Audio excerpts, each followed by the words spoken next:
Labas vakaras. Sveiki visi prisijungę šį vakarą. Mes jau kartu sveikinamės su gydytoja Julija Užkurnienė, kuri dirba šiuolaikinės psichoterapijos srityje. Ir jinai šiandien mums pristatys apie poras, apie tuos visokius povandeninius akmenis, ant kurių slysta poros savo gyvenime ir kaip savo padėti, kaip nepaslysti, kaip nepakenkti savo ir savo svarbiausiam žmonėm. Apie tai šiandien ir kalbėsime su gydytoja Julija Užkurnienė. Tai Julija, dabar pastikslinam, nes šiandien mes labai nepalankiom sąlygom dirbam, nes visos medijos yra puolamos, ne tik tai Lietuvoje, bet ir pasaulyje, ir bandom daryti tai, kas yra geriausio. Gerai? Julija, gal tada pradėkim gerai apie tas poras. Nuo ko tu norėtum pradėti? Tai pirmiausia, gal nuo to, kaip iš vis atsirado šita tema, tai vienas dalykas, aš šiuo metu daugiausiai dirbu su individualiai žmonėm, juos konsultuoju, bet visgi dažniausias užsakymas vis tiek būna apie tarpasmeninius santykius, vis tiek pas mane kreipiasi viena ar kita poros dalis.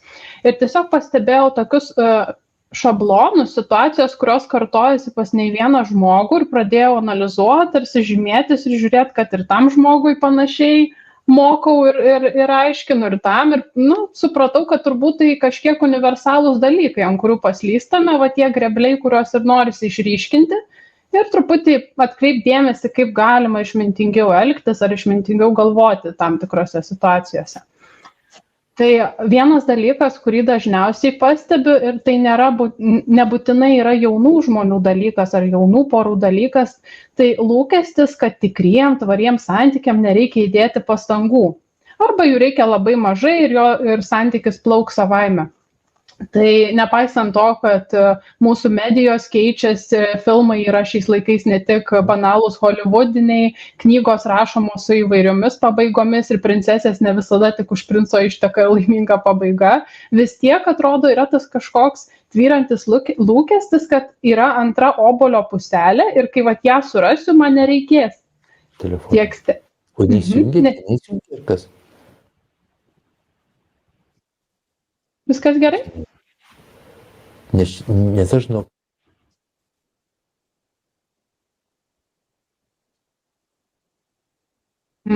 Juliau, ar girdite mane?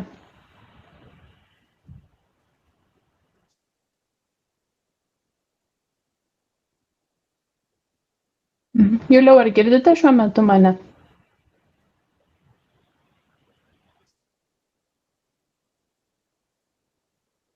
Juliau, dingo garsas. Mano garsas dingo. Dar kartą bandykim. Šiandien gali būti iššūkių, jau dabar girdisi balsas, taip? Jo, taip. Gal pradėkim vėl nuo to, kad apie pastangas, taip, kad yra iliuzija poroms, kad galima kurti bendrą gyvenimą, nededant pastangų, nespecialių. Tai truputį praplėskim šitą temą. Tai vienas dalykas yra įsivaizdavimas, kad yra kažkokia antra obuolio puselė ir kai ją surasiu, jinai atitiks mane kaip viena dėlionės dalis kita ir viskas. Ir mums nereikės mokytis viens iš kito, stengtis, klausti, galvoti, susidurti su diskomfortu. Tai reiškia, kad sutikus partnerį, kuris bent kažkokiu bruožu netitinka mūsų įsivaizdavimo, įsijungia noras tą partnerį keisti arba kažkaip išbrokuoti, išfiltruoti, tarsi ne kitas, įsijungia vartotojiškumą, paieškos vieno teisingo atsakymo ir varianto. Kitas dalykas, kita mintis, tai komunikacija visada arba dažnai sutaps. Tai mes turime, arba, pavyzdžiui, kad žmogus galvoja, mano partneris nemoka išreikšti meilę žodžiais. Tai galima tada pagalvoti, ar aš renkuosi kentėti dėl to, ar aš galiu iškomunikuoti, kad žiūrėk, man svarbu yra, kad tu pasakytum man, ką jauti, aš taip tada jaučiuosi mylima ar mylimas. Ar gal, pavyzdžiui, galiu išmokti pamatyti tos mažus meilės žingsnius, ką tas partneris man iš tikro rodo, taip kaip jis geriausiai moka šiandien. gebėjimas pamatyti alternatyvą galėtų būti naujas žingsnis. Dar yra kita problema su tuo lūkesčiu meiliai ir tai obuolio puseliai, kad tikra meilė lygu aistra. Ir žmonės suplaka aistrą ir meilę ir esmė tokia, kad ir žmogaus institute daug apie tai kalbama ir apie cheminį visą meilės procesą. Kai praeina cheminis kokteilis, aistra išgaruoja ar ne, verta savęs paklausti, ką darysiu, kai jinai išputos, kuo pagrįsiu tą mūsų meilės ryšį, kai ugnį reikės pakurti kiekvieną dieną iš naujo. Tai visa tai sueina į tą lūkestį, kad jeigu galvoju, kad santykiam nereikia įdėti pastangų, kiekvienas santykis, kurį rinksiuos, patirs fiasko. Gal išmintingiau yra galvoti, kaip galėčiau prisidėti, kokias pastangas galėčiau dėti, kur yra mano ribos, ko aš jau neketinu daryti, ko neketinu peržengti ir ką aš galiu, kad mum veiktų, kad mum pavyktų. Tai toks kelias galėtų būti šiek tiek išmintingesnis. Taip pat, dar ką pastebėjau, tai kad yra didelis įsivaizdavimas ir lūkestis, kad viską pavyks atlikti po lygiai, teisingai, 50-50, absoliuti lygybė. Ir ypač tą pastebėjau su žmonėmis, kurių tėvai buvo išsiskyrę, kur santuoka iširo, jiem gal kartais baisu prisimti daugiau ir likti nuskriaustiem ir ypač tai liečia finansinius klausimus. Pavyzdžiui, vienas partneris uždirba dvigubai daugiau nei kitas, bet jie dalinasi tą nuomą, kažkokius resursus po lygiai, vienas dėl to šiek tiek labiau kenčia kitose srityse, bet reikia laikytis tos taisyklės, nors dėl to galbūt partneriui vėliau išreiškiu pasyvią agresiją, kažkokį nepasitenkinimą, kitaip save skriaudžiu.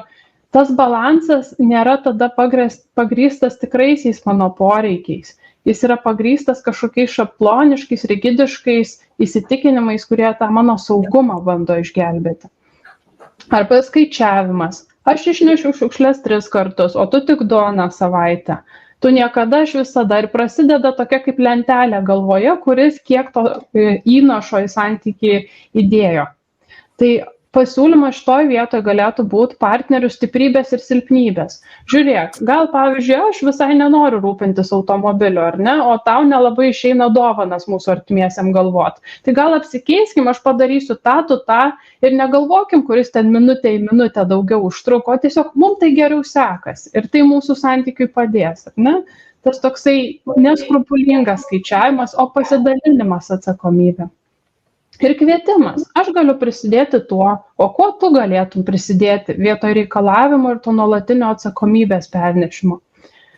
Ir dar tas tuo lygiai, tai kad mūsų poreikiai ir norai turi ar visada arba didžiąją dalimi sutapti. Ir jeigu ne, tai mes neskirti vienas kitam. Tai irgi kvietimas pagalvoti, kaip kitaip aš galiu patenkinti savo poreikius.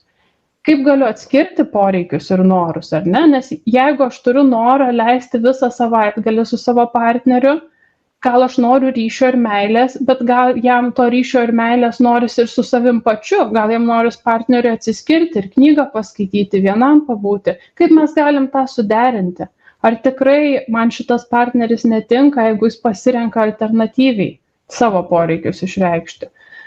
Tai jeigu paleistume, turi, privalo būti taip, tikrai žymiai mažiau kentėtume. Ir tikrai verta atsisveikinti su mintimi, kad bus viskas pamatuotai po lygiai. Dar vienas svarbus dalykas, kurį iš schemų terapijos, kas dirba su tuo, ar domisi, ar jau su savo terapeutais apie tai kalbėjo, tai pritarimo siekimo schema, ar ne? Tai mintis, kiti žmonės geriau žino, ko man reikia, nei aš.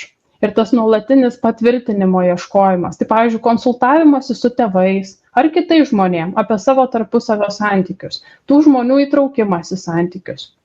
Tai, manau, labai svarbu yra pajusti skirtumą. Vienas klausimas yra ateiti pas draugę ar draugą ir klausti, žiūrėk, kaip jūs priėmėt sprendimą susituokti, kada jautėtės pasiruošę, toks nuoširdus smalsavimas. Ir visai kas kita yra, klausyk, o ką manai, jeigu mes nesituoksim, ar čia labai bus blogai, kad toliau taip gyvensim, ar gerai, tu teisi, tikriausiai nemyli. Mes galim skirtingais būdais išreikšti tą komunikaciją su draugais, gauti skirtingą rezultatą, bet jeigu mes ieškome išorėje ar tas žmogus mums tinka ar ne, mes pralaimim. Nes yra tų žmonių atspindžiai, tų žmonių reakcijos, jų poreikiai, bet tikrai ne mūsų. Taip pat aplinkinių gyvenimo stiliaus mėgdžiojimas. Kai mes įsivaizduojam, kad kiti žmonės žino geriau, ko mums reikia. Aha, ta pora, jie keliauja kartu, daro reelsus, gal YouTube kanalą kartu turi, o jų meilė taip pleška viešai, jie ten storius kelia, širdutes dėlioja, ar ne? O tu tai man net per Valentinkę rožių netneši. Nu toksai, ar ne? Tai gal yra kitų kažkokių būdų, kaip aš galiu atsisukti į save ir pagalvoti, ar aš tikrai norėčiau tą YouTube kanalą kurti, ar aš tikrai norėčiau va šitaip viešinti kiekvieną savo gyvenimo akimirką, ar ne? Ar tai man tas reikalinga, ar man tai tikrai svarbu. Ir tėvai turi mane palaikyti, kad ir kas nutiktų mintis. Irgi labai didelis kliuvinys, ar ne? Jeigu mane kritikuoja dėl santykių, tai yra prieš mane nusistatę. Taip, tėvai yra kitos kartos žmonės, jie moko, jie auklėja, kartais klysta, bet jeigu mane, pavyzdžiui, kaip žmogų pykdo jų nepritarimas, kodėl aš iš vis tada klausiu? Irgi verta į save atsisukti, ar ne? Ir kartais tėvai kritikuodami ar mokydami tikrai linki gero ir net kai nepalaiko jūs, o labiau palaiko partnerį, jum taip atrodo, kad palaiko, tai yra irgi kvietimas pažiūrėti, gal iš tikrųjų yra ko pasimokyti. Pavyzdžiui, jeigu tėvas ateina pas sūnų ir sako, žiūrėk, tu nepagarbiai pasakei savo draugiai, aš taip tavo mamai nesakyčiau.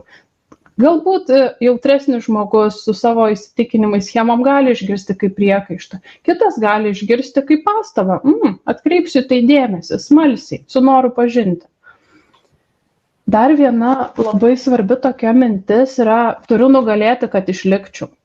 Jinai tikrai irgi neadaptyvi mintis ir tikrai ne iš gero gyvenimo atsiradusi, bet jinai sukuria tokius įsitikinimus, kad atsiprašymas yra pralaimėjimas, kad meilė tarpusavio santykis yra nuolatinė kažkokia galių jėgų kova. O jeigu žiūrėtume į atsiprašymą kaip kažkokias paliaubas į vėliavėlę, ar ne, tokia, kad kviečiu tave susėsti ir prieiti tą taikos sprendimą. Dar mintis, kad kažkuris vis tiek turi būti daugiau kaltas. Aš nenoriu būti kaltas, tu čia labiau kaltas, tu čia padarei, tu nepasakėjai, ar ne? O jeigu galvotume, kad mes abu atsakingi, vienas daugiau, kitas mažiau, atmetus tos procentus, ar ne? Spręskim savo dalį tiek, kiek išeina ir žiūrėkim, kas bus. Kita mintis, tai labai pagrįsta ta tokia, kad neikime miegoti nesusitaikius, ar ne, kad atseit negalima gulti į lovą, neišsprendus konflikto. Bet kartais tas konfliktas toks tampa bevaisis ir tuščias ir jau apie nieką, kad tikrai vertingiau yra užmigti, leisti tom emocijom nurimti ir ramiai susitelkus vėl atsiminti, kas ten visgi per poreikis buvo, nesikabinant prie žodžių, pasitraukus mūsų pažeidžiamom schemom, pažeidžiamiem tiem režimam. Kitas alternatyvus dalykas, tai kad vienintelis būdas sukurti santykį yra pasiekti kompromisą. Tai irgi ne visada teisinga, nes kartais vienam žmogui dėl to kompromiso reikės nueiti 10 žingsnių, o kitam 2, ar ne? Ir tai nebūtinai baigsis abiem priimtinu rezultatu. Kita tokia klaida didesnė yra, kad konfliktas yra emocijom išleisti, plaučiam išvedinti, nepažinti, nesuprasti viens kito ribas, netyrinėti, o tiesiog išleisti pyktį ir pamiršti. Ir tai yra svarbu, kai perinam apie vengimo problemą. Mintis, kad geriau vengsiu, negu tversiu tą nepatogumą kalbėti. Tai vengimas, kas su nerimu susiduria, kas dirba su tuo ar keičia savo vengimo elgesį, tai supranta, kad vengimas gilina problemą, nes jinai tik aštrėja, kaip tas dangtis, ar ne, kuris veržiasi dūmai iš puodo ir mes slopinam. Tai kas galėjo būti išspręsta vieno mažo ginčo metu, pavirsta į 3-4 dienų nekalbadienį, tas nekalbadienis paskui virsta į savaitės, mėnesius, į nutrūkstantį ryšį. Problemos labai retai išsisprendžia pačios ir kai išsisprendžia pačios, tai ne visada mūsų naudai ir ne visada tie rezultatai mums būna labai skanūs. Ir nebūtinai kalbam apie neištikimybę, bet perdegimas, pasyvi agresija. Ar tai yra tai, ko mes siekiam savo tarpusavio santykiai? Ir galim pagalvoti tada, jeigu nenoriu vengti, kaip aš galiu kitaip žiūrėti į va, tą diskomfortą, į finansinius klausimus, į seksualinius klausimus, į kažką, kas man nepatogu kalbėti. Gal aš galiu į tai žiūrėti ne kaip į minų lauką, per kurį turiu šokinėti, o va, tiesiog šitas laiptelis mane paaugins ir šitas mane paaugins. Ir mes lipdami tais laipteliais kartu vis artėsim link vienas kito. Ir dar kažkaip atėjo mintis apie tą priėmimą vienas kito kaip savaime suprantamo. Tai gyvenam kartu pusmetį, ar ne? Vau, rožės, dovanos, visa kita. Praeina kiek laiko, viskas tai baigėsi, viskas įprasta, sena, pabodę. Bet iš tikrųjų mes patys renkamės, kaip mes matome tą partnerį, ar įjungiame naujoko protą, ar ieškome, ar tyrinėjame, ar uždedame etiketės, visada niekada ir vėl, ar lydi mūsų žvilgsnį į partnerį atodusis, kad su mintimi nuobodu, su vertinimu, ar tiesiog noras kiekvieną dieną ieškoti tame žmoguje kažko naujo, smalsauti. Tai čia yra labai svarbi mintis viena dažniausiai.